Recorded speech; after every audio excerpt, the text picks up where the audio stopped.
York Times got wind of the stories and dubbed it the Devil's Sea. After 9 ships had seemingly disappeared in perfectly calm weather. There have since been many other claims of missing ships and boats within this area, although not all of them can be confirmed. I heard an old Chinese legend about these seas that they believed fire-breathing dragons lived there. They swam in the waters. I think that's maybe part of why it earned its name. They think that there's a huge volcano hiding under the water, because sometimes fire has been seen on the surface of the water or coming out of the surface, and people think that it's lava. It could be. The second story is called the Phantom Island of Bajima. According to Google Maps, this island sits about 100 kilometers northwest of the Yucatan Peninsula in the Gulf of Mexico. However, this island doesn't in fact exist. Various maps have included it, dating all the way back to the 16th century. And yet, it simply isn't there. A survey was conducted in 1997 to locate it, but nothing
others, including Captain Dead,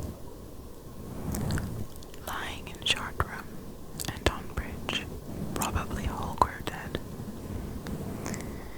The message was followed by a frenzy of Morse code that was completely unintelligible, other than the final two words, which simply said, "I die." Rescuers boarded the ship, and just as described in the strange message, found bodies littering the deck. No bullet holes, blood, or any signs of physical injury were present on any of the dead. But if that wasn't strange enough, even more frightening was the expression